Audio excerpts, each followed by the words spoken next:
വളരെ ലളിതമാക്കാൻ ഒരൊറ്റ കാര്യം ചെയ്താൽ മതി. എന്താണ്? സ്വപ്നമായിട്ട് നമ്മളൊന്ന് താരതമ്യപ്പെടുത്തും.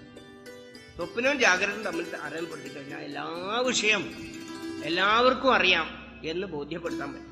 നേരെ മറിച്ച് ചിലതൊക്കെ പറയുമ്പോൾ നമുക്ക് അറിയില്ലല്ലോ എന്ന് നമുക്ക് പറയാൻ തോന്നും. പക്ഷെ നമുക്കെല്ലാം അറിയാം എന്ന് നമ്മളെ ബോധ്യപ്പെടുത്തുന്ന ജാഗ്രത, സ്വപ്നവും സുഷുപ്തിയും വെച്ചിട്ടാണ്.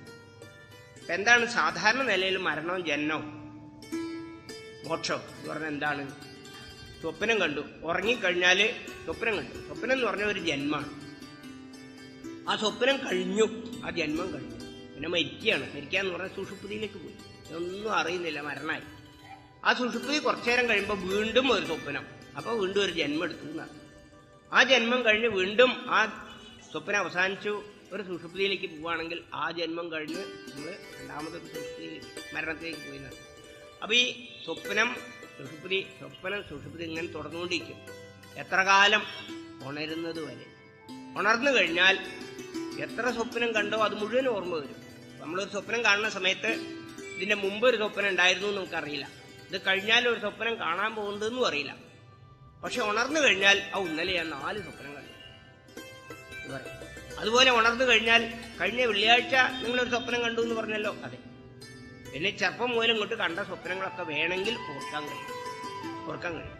അപ്പൊ അതുപോലെ ആണ് നമ്മളെ ജന്മം എന്ന് പറഞ്ഞാൽ ഈ സ്വപ്നം കാണുന്ന പോലെയാണ്. സുഷുപ്തി എന്ന് പറഞ്ഞാൽ മരണമാണ്. മരണം കഴിഞ്ഞ് വീണ്ടും ജനിക്കും, വീണ്ടും മരണം ജനനം തുറന്നുകൊണ്ടേ ഏതുവരെ? ഉണരുന്നവരെ. ഉണർന്നാൽ പിന്നെ സ്വപ്നം കാണില്ല. അതുപോലെ ഉണർന്നു കഴിഞ്ഞാൽ, ഈ ജാഗ്രതയിൽ നിന്നും ഉണർന്നു കഴിഞ്ഞാൽ പിന്നെ ഇത് മുഴുവൻ സ്വപ്നമായിട്ട് അനുഭവപ്പെടുകയാണ്. പിന്നെ നമുക്കൊട്ട് സ്വപ്നമില്ല, ജന്മമില്ല.